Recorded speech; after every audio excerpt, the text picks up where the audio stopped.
মির্জা আব্বাসের পোলাপাইন আমাকে হুমকি দিচ্ছে এবং বিভিন্ন ভাবে বলতেছে যে এরা ডাইরেক্ট মারি আলামু। আমি যে জায়গায় আমার যাই কিছু ঘটবো, আপনারা আগে বলি রাখি মির্জা আব্বাস দায়ী।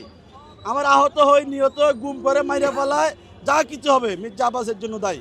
তার নামে মামলা দিবেন, আর কেউ না। শুধু একটা আসামি দেবেন মির্জা আব্বাস, আর কেউ আসামি দিবেন না। চান্দা আব্বাস, এর হলো চান্দা আব্বাস জড়িত। কারণ এই বুথ যারা কাজ, আমরা বুথ থেকে পরিচালনা করতেছি, মানুষ আমার কাছে ভোটের জন্য আইতেছে, কথাবার্তা বলতেছে। এখন চান্দা আব্বাস দেখছে এখানে তো নাসির পাটারি ব্যাপক জয় হবে, এই জন্য পোলা মাইন্ডে মাইরে ভয় দেখাইছে।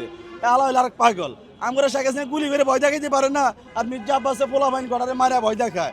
এর মাথায় সমস্যা আছে। আরে আপনারা বুঝান যে আগে রাজনীতি নাই, কাকা পাল্টে গেছে, রাজনীতি চেঞ্জ, টোটাল আপডেট। কার ভয় লাগবে রে? আমি তো শেখ হাসিনার গুলি নেই, আমি তো শেখ হাসিনা আমলে শেখ হাসিনার জাগোয়ার কইছি। তারপরে প্রত্যেকটা আন্দোলন সংগ্রাম, আরে ভাই আমি 4 আগস্ট আমি দল বল নিয়ে আমি ঢুকছি একমাত্র ব্যক্তি যে মন্ত্রী ভাড়ায়, কেউ ঢুকতে পারেন, আমি ঢুকছি। এখানে আমাদের 4 জন লোক শহীদ হয়েছে, তারপরে আমরা মন্ত্রী ভাড়া ঢুকছি, তারপরে শিল্পমন্ত্রী বাড়িতে আমরা ঢুকছি, কিন্তু এরা খুঁজে পাই নাই। আমরা তো ঢুকছি, আমরা তো মির্জা আব্বাসের এই তো মাফিয়া, এরা হলো চূড়া করতে হামলা করবে আর কি। এইটুকু আশঙ্কা আছে, হয়তো চূড়া করতে হামলা করে মারি ফেলাইতে পারে। আমারে যদি আমি কোথাও আহত নিহত যে জায়গায় যাই কিছু হয় না কেন, এটার জন্য দায় মির্জা আব্বাস থাকবে। অলরেডি